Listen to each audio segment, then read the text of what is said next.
en este video iba a explicar, voy a empezar a presentar, el ADN. El ADN está organizado en cromosomas.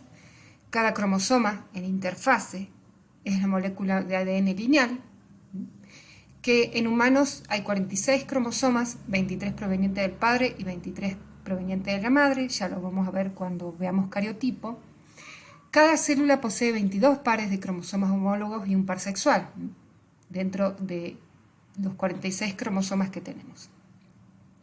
El ADN en el núcleo no está desnudo, sino que está asociado a proteínas que lo van compactando, y el complejo ADN-proteína se denomina cromatina.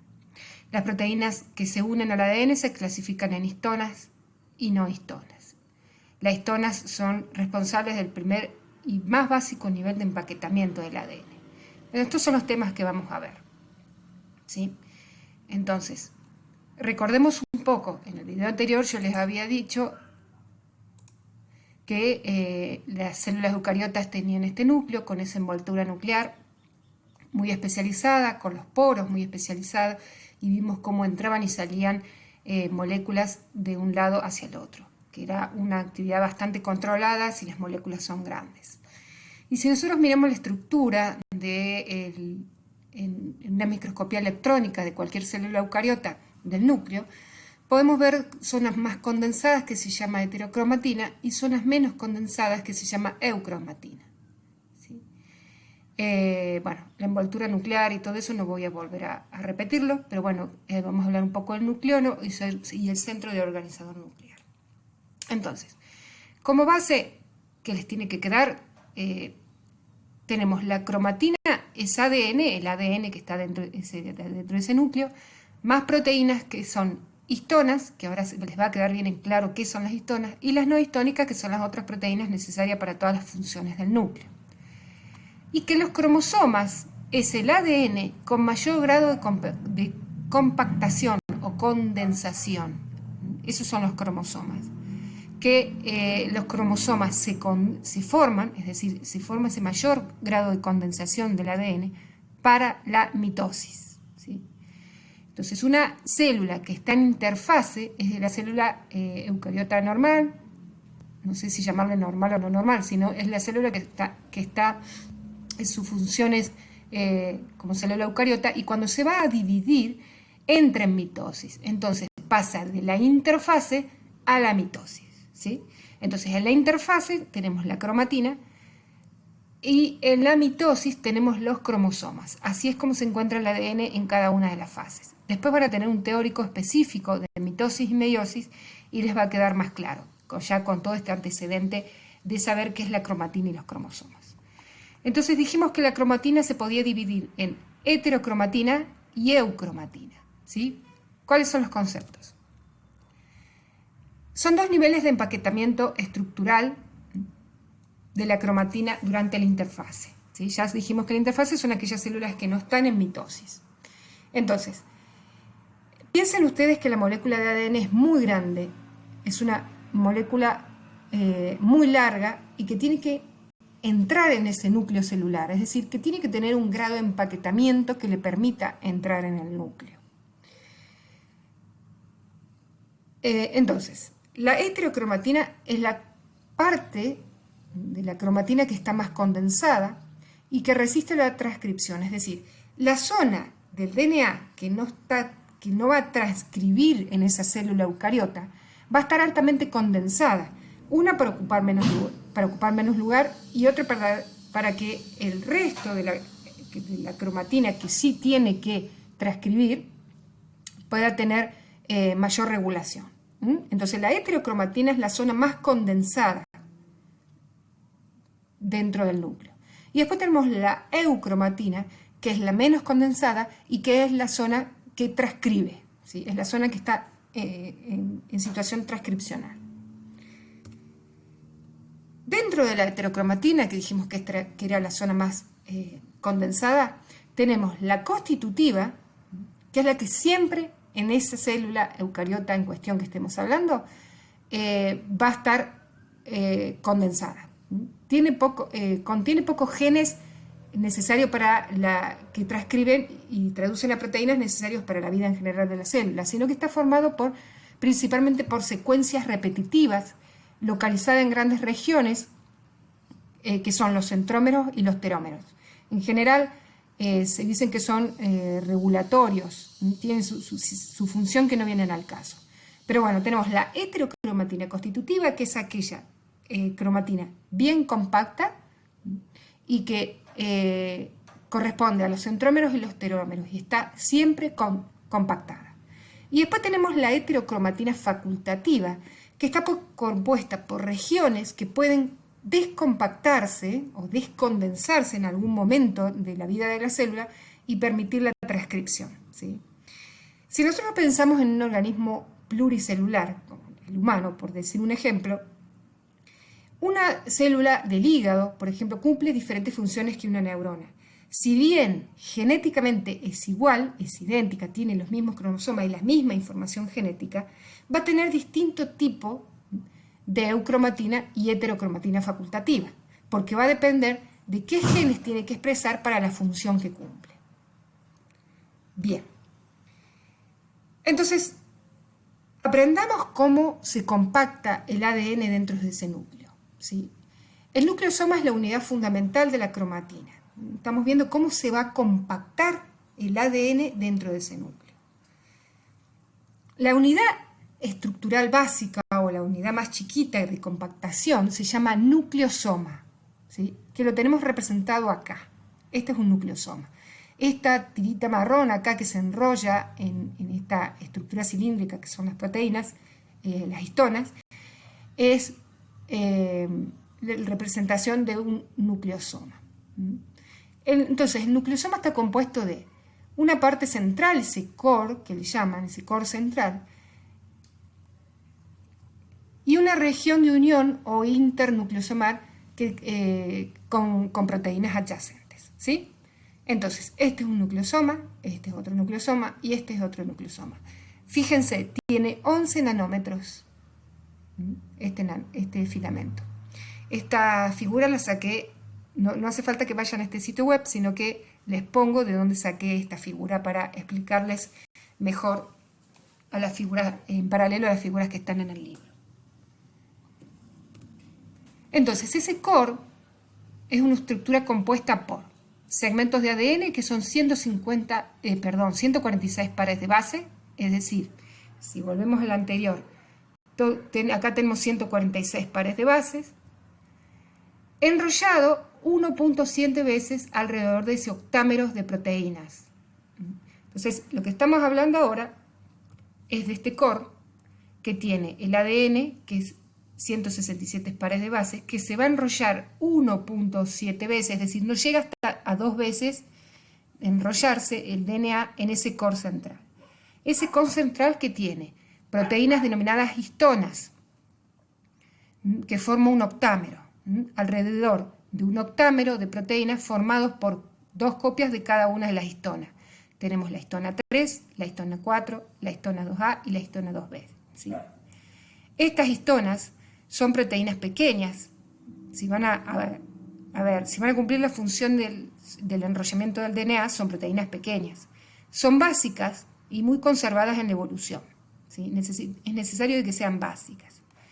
Para ser básicas son muy ricas en lisinas y arginina, haciéndolas extremadamente básicas. Sufren numerosas modificaciones posttraduccionales, que es lo que permite que se va a ir regulando a la accesibilidad del ADN y la interacción proteína-proteína en ese nucleosoma, ¿sí? No vamos a entrar en el detalle de estas modificaciones posttraduccionales y los roles que cumplen, pero sepan ustedes entonces que existe este core central constituido por esas diferentes histonas y que está altamente regulado. En el libro ustedes pueden encontrar imágenes como esta. Acá tenemos el nucleosoma, ¿sí? Este es el nucleosoma, donde 1.7 veces se enrolla el DNA y ahí va hacia el otro nucleosoma y al otro nucleosoma. Fíjense cómo la cadena de ADN lineal se va compactando de esta manera, ¿sí?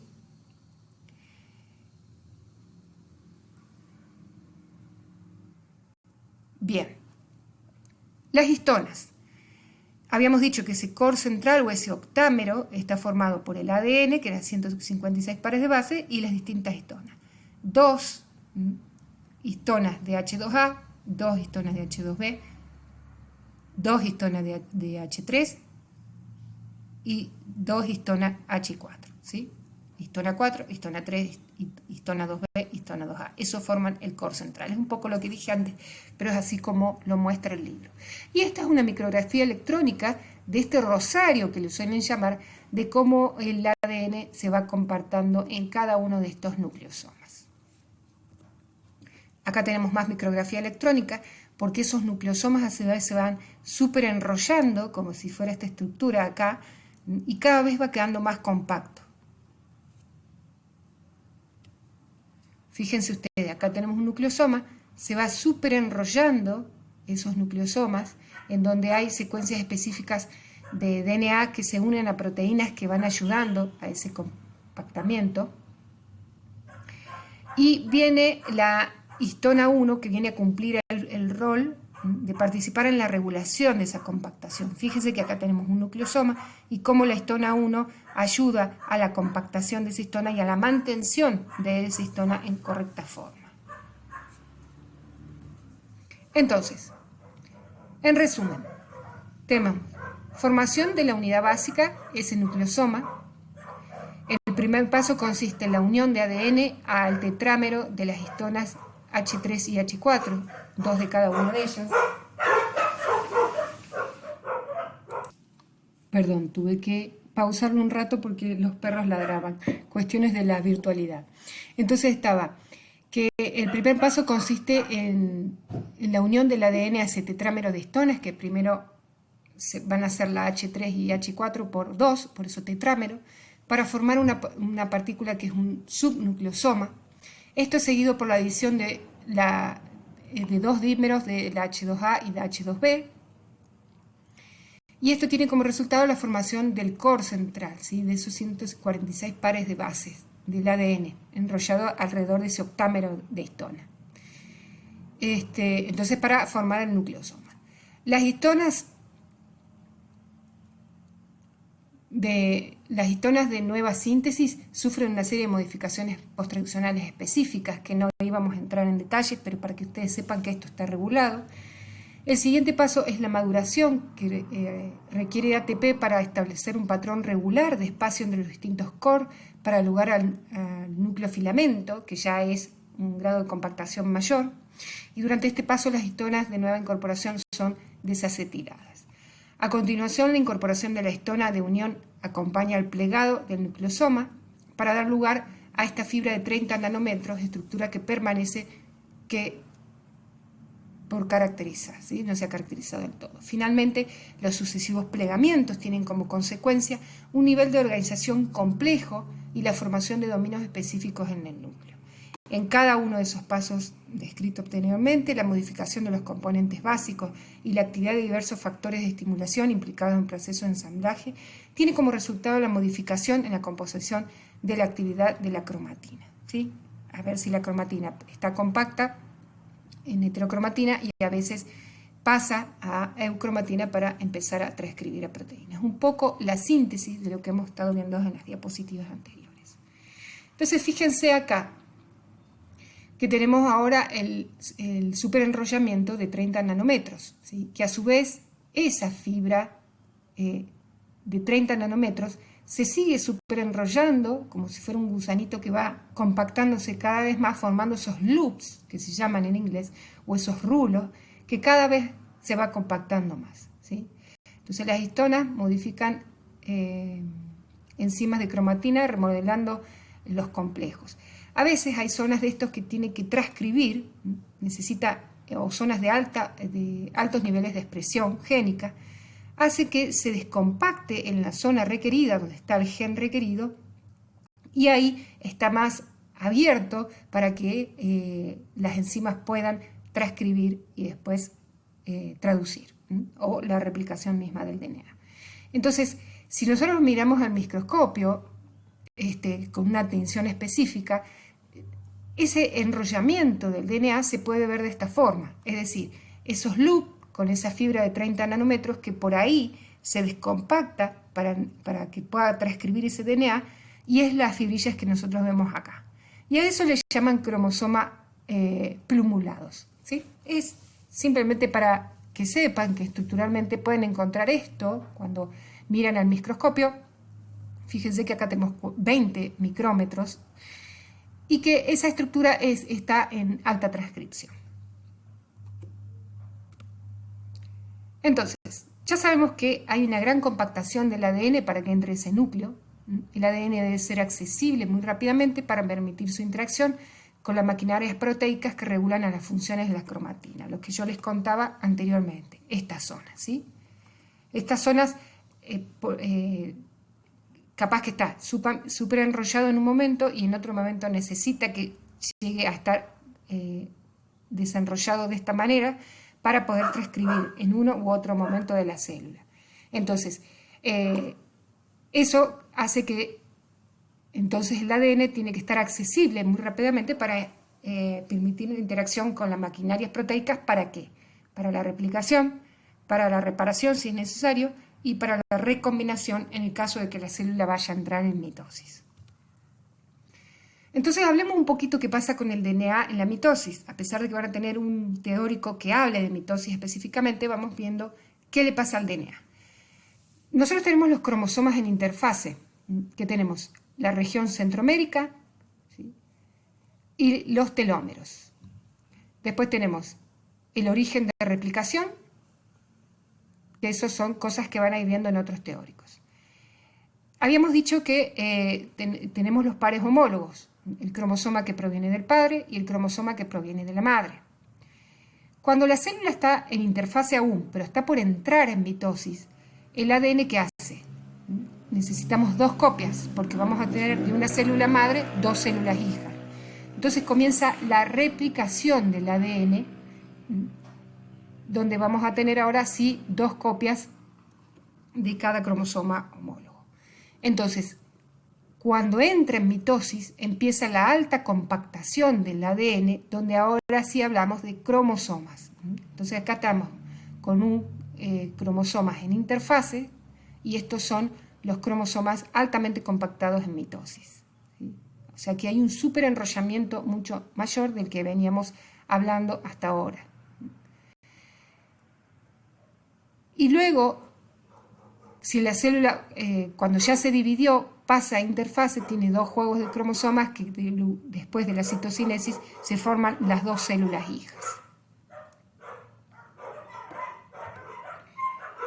En esta micrografía electrónica yo les muestro una célula de interfase donde se tiñó el ADN con una tinción especial en azul, donde pueden ver los distintos grados de compactación del ADN según en qué estadio esté la célula. Tenemos las células de interfase. Cuando empieza en una profase temprana, es decir, que está entrando en mitosis, ya ven cómo se empieza a compactar el ADN, ya se ven estructuras más compactas. En una profase más tardía ya se ven más compactados, y ya en una prometafase, recuerden que esto lo van a ver en un teórico, ya se ven bien las estructuras de los cromosomas, que se puede distinguir bien al microscopio, ¿sí? La estructura del ADN compacto en una célula en interfase no la vamos a poder ver, vamos a ver un continuo de tinción. Pero cuando ya la célula está en mitosis y los cromosomas con ese alto grado de compactación que ahora tiene el ADN, sí los podemos observar. Bueno, y estas son las distintas fases de la mitosis, ¿sí? La mitosis comprende de profase, metafase, anafase y telofase. Tenemos la profase temprana, tardía, además. No quiero entrar en tema en este momento, pero fíjense cómo ahora los cromosomas, una vez que se duplicaron, se separan las cromátides hermanas hasta llegar a una telofase tardía donde tenemos 2 células hijas. Simplemente en este caso es para mostrarles cómo se va compactando el ADN o la cromatina en cromosomas para ir a la división celular. Y si lo tenemos que hablar desde el punto de vista esquemático del ADN, nosotros tenemos el ADN compacto en una interfase, ¿sí? que cuando va a entrar en mitosis ocurre fosforilación de las lamininas, esa es de la envoltura nuclear, que hace que la envoltura nuclear se fragmente. Empezamos ya la mitosis, empieza una profase en donde hay una alta compactación de los cromosomas, fíjense, del ADN en cromosomas, fíjense cómo están. Y cuando las lamininas se desfosforilan, empieza la formación de la envoltura nuclear en cada cromátide hermana, luego la división celular, ¿sí? Y después, en una telofase tardía, ya se ha formado bien la membrana nuclear y ya hay una citocinesis que divide la célula.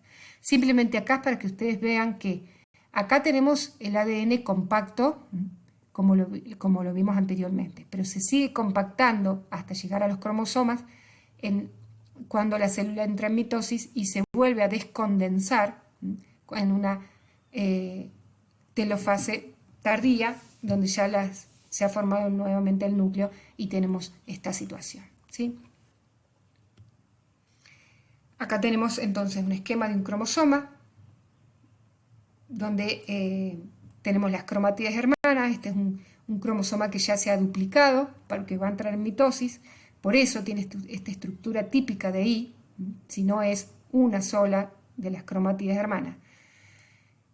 Podemos ver el centrómero y acá no le han graficado el telómero, pero yo lo que quiero remarcar acá es que fíjense la comparación entre el ADN de interfase y el ADN altamente concentrado en un cromosoma en 2 micrografías electrónicas. Bueno, y utilizando esta posibilidad de ver los cromosomas cuando la célula está en mitosis, es que se ha aprovechado para hacer tinciones y poder hacer estudios de cariotipo. En este video que yo les comparto acá, que sí me gustaría que vean, les explica muy bien qué es un estudio de cariotipo. Nosotros dijimos que nosotros tenemos 23 cromosomas, en donde 23 pares de cromosomas, donde tenemos en la mujer es XX y en el hombre es XY, ¿sí? Cada uno de nuestros cromosomas son estos, y poseen estructuras altamente definidas. Por ejemplo, el cromosoma 1 humano es un cromosoma metacéntrico porque tiene el centrómero justo en la mitad de ambos extremos de los cromosomas, ¿sí? Poseen centrómero en una posición más o menos central. Después tenemos los submetacéntricos, que el centrómero se encuentra alejado del centro, por ejemplo el cromosoma 12. Y después tenemos los acrocéntricos, que el centrómero se halla cerca de uno de los extremos, ¿sí? Por ejemplo, estos de acá, estos son acrocéntricos. Y esto se los digo porque es muy utilizado para hacer estos estudios de cariotipos, que son estudios genéticos para ver diferentes tipos de patologías que puedan existir, que se los explica muy bien en este video. Entonces, veamos el grado de compactación. Nosotros habíamos llegado hasta acá, en una célula de interfase, donde esto se los expliqué bien, con las histonas y demás. Pero cuando empieza a condensarse el ADN para entrar en mitosis, que va a formar ese cromosoma, comienza esta sección de condensación del cromosoma, que empieza un superenrollamiento de esta sección, ¿sí? Ese superenrollamiento cada vez se compacta más hasta llegar a lo que ustedes ven como esta estructura de cromosoma. Entonces volvamos hacia atrás. Este pedacito de cromosoma altamente compactado si lo vamos desenrollando, es esta cantidad de ADN, que si a su vez desenrollamos un pedacito de eso, es esto, que a su vez si desenrollamos este pedacito es esto, que a su vez si desenrollamos este pedacito es todo esto, y si a su vez desenrollamos este pedacito es esto. Es decir, pasamos de 1400 nanómetros a 700 nanómetros, 300 nanómetros, 30 nanómetros, 11 nanómetros y 2 nanómetros, ¿sí? Fíjense el grado de compactación que va teniendo. Hasta acá en una célula de interfase y hasta acá en una célula que va a entrar en mitosis. Los distintos grados de compactación y condensación del ADN. Entonces terminamos acá, en donde ahora ustedes pueden saber que cuando ven una micrografía electrónica de un núcleo, tenemos regiones más compactas que corresponden a la heterocromatina, regiones menos compactas que corresponden a la eucromatina, porque está menos condensada y está transcribiendo. Ya saben que hay una envoltura nuclear y qué funciones cumplen juntos con esos poros altamente regulados. Y la zona de la heterocromatina. Bien, creo que hasta acá llegamos con los dos videos. Cualquier duda ya saben, por mail, y si necesitan armamos un Meet para ir tratando cada uno de los temas. Nada más, hasta luego.